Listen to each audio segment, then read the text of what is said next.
As you've heard from the title of my presentation, I will be discussing the disintegration of the metaphorical glass barriers that withhold us from realising our true potential.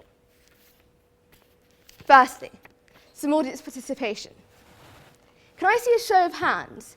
How many of you have broken glass? It could be a tumbler, it could be the glass ceiling, or it could even be a glass plate. We've got a lot of clumsy people in this audience today. Members of the audience, picture this. Imagine 3 people, like you in the middle. You have 10 A's at GCSE. The person to the left of you has also got 10 A's at GCSE. The person to the right of you has also got 10 A's at GCSE. The person in the centre is a man with a privileged socio-economic background. The person to the right is a woman from a working class background. And the person to the left, yes, you're from a minority background. Each of you have exactly the same A-level qualifications. Each of you goes to university and study English. And the person in the centre becomes the editor of a top newspaper. The 2 other individuals become journalists at run-of-the-mill newspapers. Ladies and gentlemen, what you saw right there was how some people are able to get to the top of the corporate ladder much more easily than others. A gerontocracy exists in our workplace, and it's our responsibility to stop it.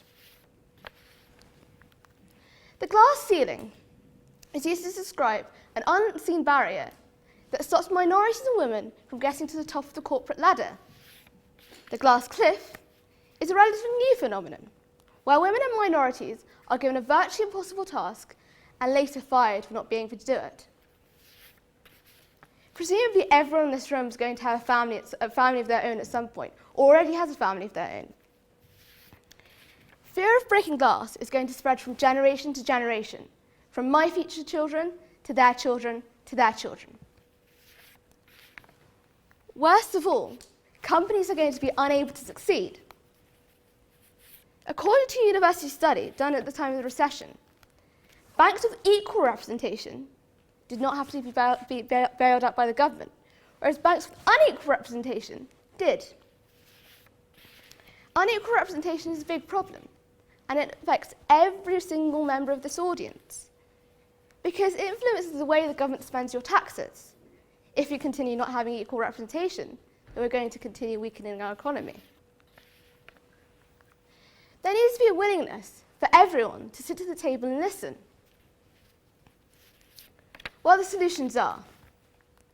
It involves this woman, this country, and finally you. Firstly, this is Bella. I had the opportunity to meet her a few months ago. And she's an example of how some companies are taking a leap into the 21st century. Sky has not only introduced the role of women in leadership, but is close to achieving its 50-50 target in the boardroom. Secondly, this is Norway. They have a legislation which is to have 40% of minorities and women represented in the boardroom. The UK can definitely take a leaf out of their book, as businesses are more successful with equal representation. But this is not enough, as we need 50-50 representation of both minorities and women in the workplace. Thirdly, you. Each and every member of this audience, each and every member, has the power, persistence, resilience, and determination to break glass. You may not smash through it the first time, the second time, or the third time, or even the fourth time, or the fifth time.